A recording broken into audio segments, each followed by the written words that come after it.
ਇੱਥੇ ਮਨਾਵਾਂਗੇ ਦਿੱਲੀ ਦੇ ਦਲੀਜਾਂ ਦੇ ਉੱਤੇ ਤੇ ਆਪਣੇ ਇੰਡੀਆਂ ਬੇਟੀਆਂ ਦੇ ਨਾਲ ਆਪ ਸਾਰਿਆਂ ਦਾ ਧੰਨਵਾਦ। ਵਾਹਿਗੁਰੂ ਜੀ ਦਾ ਖਾਲਸਾ ਮੈਂ ਇੱਕੋ ਸੁਨੇਹਾ ਦੇਣਾ ਚਾਹੁੰਦਾ ਅੱਜ ਵੀ ਭਾਰਤ ਦੇ ਕਿਸਾਨਾਂ ਨੂੰ, ਭਾਰਤ ਦੇ ਆਮ ਲੋਕਾਂ ਨੂੰ ਕਿ ਅੱਜ ਆਜ਼ਾਦੀ ਦਾ ਮੇਲਾ ਦੇ ਸੋਚ ਕੇ ਉਹਨਾਂ ਨੂੰ ਸਾਥ ਪੂਰਾ ਕਾਰਜ ਕਰਨ ਤਮਾਮ ਲੋਕਾਂ ਨੂੰ ਬਾਤ ਉਸ ਤੋਂ ਬਾਅਦ ਦੇ ਸਾਥੀਆਂ ਦੇ ਤਕਨਾ ਦੇ ਪੰਜਾਬ ਹੋ ਜਾ ਰਹੇ ਹਨ। ਮੋਰਚੇ ਦੇ ਵਿੱਚ ਸਾਡੇ ਭਰਾਵਾਂ ਦੇ ਭੈਣਾਂ ਜਿਉਂ-ਜਿਉਂ ਮੋਰਚਾ ਲੰਬਾ ਹੁੰਦਾ ਜਾ ਰਿਹਾ ਹੈ,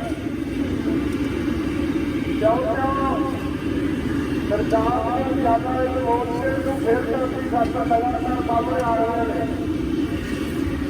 ਅੱਜ ਅਸੀਂ ਸਾਰਿਆਂ ਨੇ ਖਿਲਾਫ ਪੜਿਆ ਹੋਇਆ ਪੰਜਾਬੀਆਂ ਦੇ ਖਿਲਾਫ ਜੋ ਵੀ ਸਾਡੇ ਜਿਹੜੇ ਵਿਦੇਸ਼ੀ ਐਨਆਰਆਈ ਹੈ ਉਹਨਾਂ ਨੇ ਇਸ ਮੋਰਚੇ ਦੇ ਆਰਥਿਕ ਪੱਖੋਂ ਮਾਇਆ ਦੇ ਸਮਾਜ ਦੇ ਵਿੱਚ ਭਾਈਚਾਰਾ ਨੂੰ ਆਉਂਦੇ ਹਨ। ਜੋ ਲੋਕਾਂ ਨੂੰ ਯਾਦ ਹੋਣਾ ਮੇਰੇ ਸਾਡੇ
डबल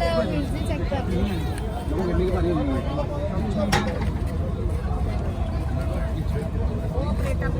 अंकल जी लाइन जाओ ना मेमोरी